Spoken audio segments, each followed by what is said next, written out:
43,000 కోట్లు ఆస్తులు ఎందుకు జప్తు చేయాల్సి వచ్చిందో జగన్ రాష్ట్ర ప్రజలకు సమాధానం చెప్పాలని డిమాండ్ చేశారు మంత్రి దేవినేని ఉమా. పశ్చిమ గోదావరి జిల్లా జానంపేట దగ్గర పోలవరం కుడి కాలువ పనులను మంత్రి పరిశీలించారు. 2018 నాటికి గ్రావిటీ ద్వారా కాలువలకు నీరందిస్తామని చెప్పారు ఆయన. జగన్ ఆరోపణలను అసెంబ్లీలో తిప్పికొడతామన్నారు మంత్రి దేవినేని ఉమా. 43,000 కోట్లు ఆస్తులు జప్తు చేయబడి 12 సిబిఐ కేసుల్లో A1 420 ముద్దాయిగా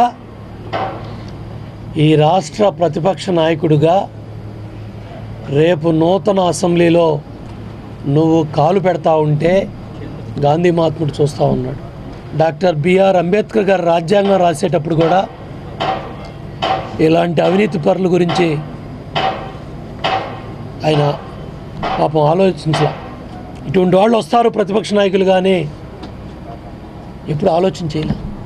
43,000 కోట్లు నీ ఆస్తులు ఎందుకు జప్తు చేయబడ్డాయో రాష్ట్ర ప్రజలకి జగన్మోహన్ రెడ్డి వివరణ ఇవ్వాలి. ఈ అసెంబ్లీ సమావేశాల్లో ఈ నూతనంగా ఏర్పడ్డ ఈ గడ్డ మీద ఏర్పడ్డ కొత్త నూతన అసెంబ్లీలో ఒక అవినీతిపరుడైన ప్రతిపక్ష నాయకుడు నీ ఆస్తులు 43,000 కోట్లు ఎందుకు జప్తు చేయబడ్డాయో రాష్ట్ర ప్రజలకు నువ్వు వివరణ ఇవ్వాలి.